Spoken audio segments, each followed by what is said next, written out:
Kris Gounden. Kris Gounden.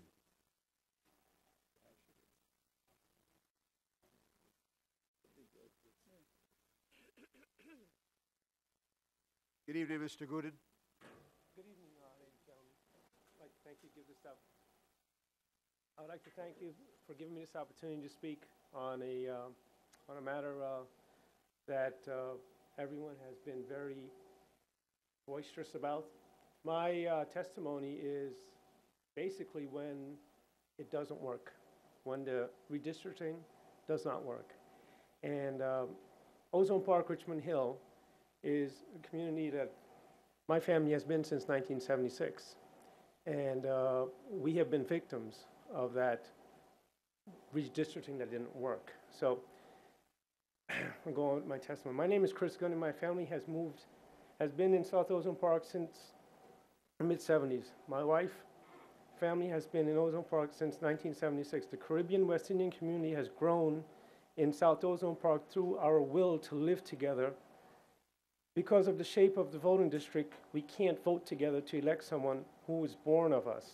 We can't vote for someone who is more likely to speak of our interests.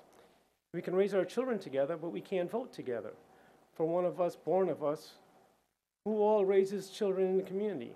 Instead, the schools in our community don't talk to our children about how we came to America and many years ago.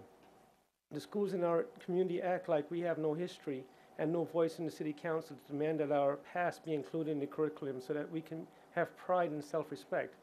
This is what school is supposed to be about: self-esteem, self-respect, self-confidence, not just other people's history that makes them feel good about themselves. We deserve to feel good about ourselves too. Right now, part of my property has been taken without compensation. Former city councilman of Howard Beach, Joseph Adabo, led the land grab. There was no easement on my property or any official map as required by law. There was no hearing on taking on my property as required by law. There was no notice on taking my property as required by law. Eminent domain law section 208 was never complied with, and these local politicians and the judges act like the law doesn't have to be complied with when it comes to the Caribbean community. I took my case to court. Michael Dinvernio, a city employee, got up on the witness stand, admitted to the court, admitted to the city, admitted to all of you that he had no knowledge of the facts of a sworn affidavit that he signed. That's perjury.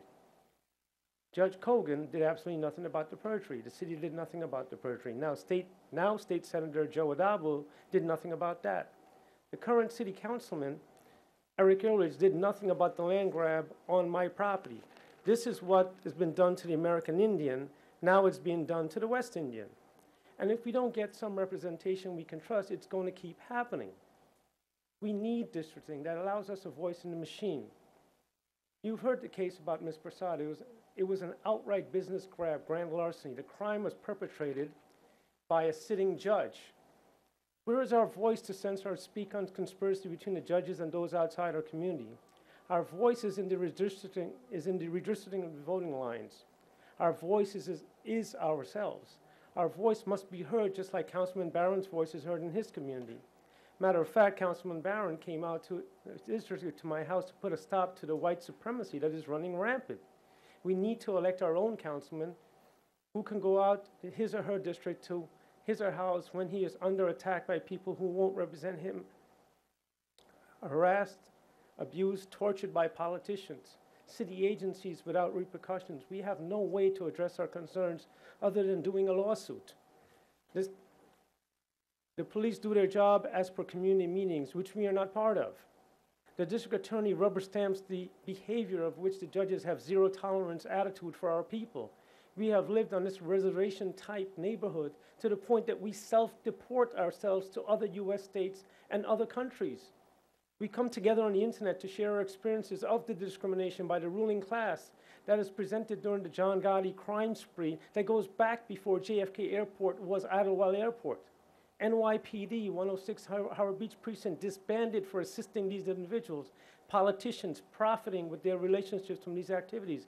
Politicians, criminals, police within blocks of each other, coexisting with each other, all of the same color and kind. The federal government had to come in and stop this blatant abuse of civil human rights to the minority community here in Richmond Hill, Ozone Park.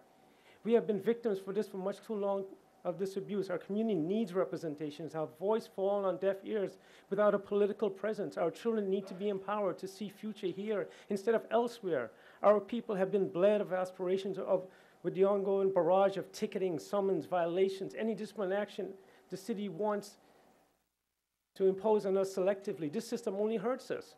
When the system is supposed to help us and protect us, police have memory problems and refuse to enforce the law. The city refused to produce FOIL documents and create damaging paperwork. The district attorney sleeps on our cases and moves quickly to punish us. Mr. Gounden, you need to summarize, please.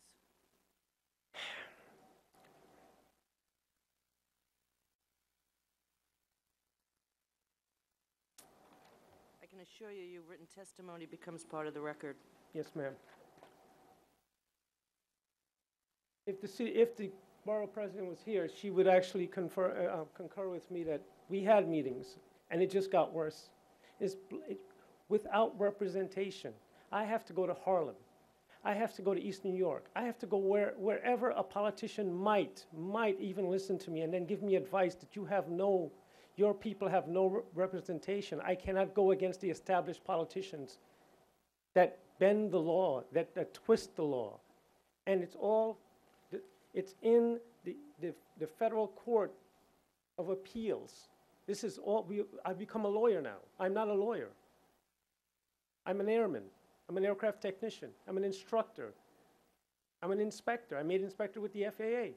We are professional people. We are law-abiding citizens. I have family in law enforcement. My father retired from the city. We are honest, hardworking people. We see no fruits of our labor.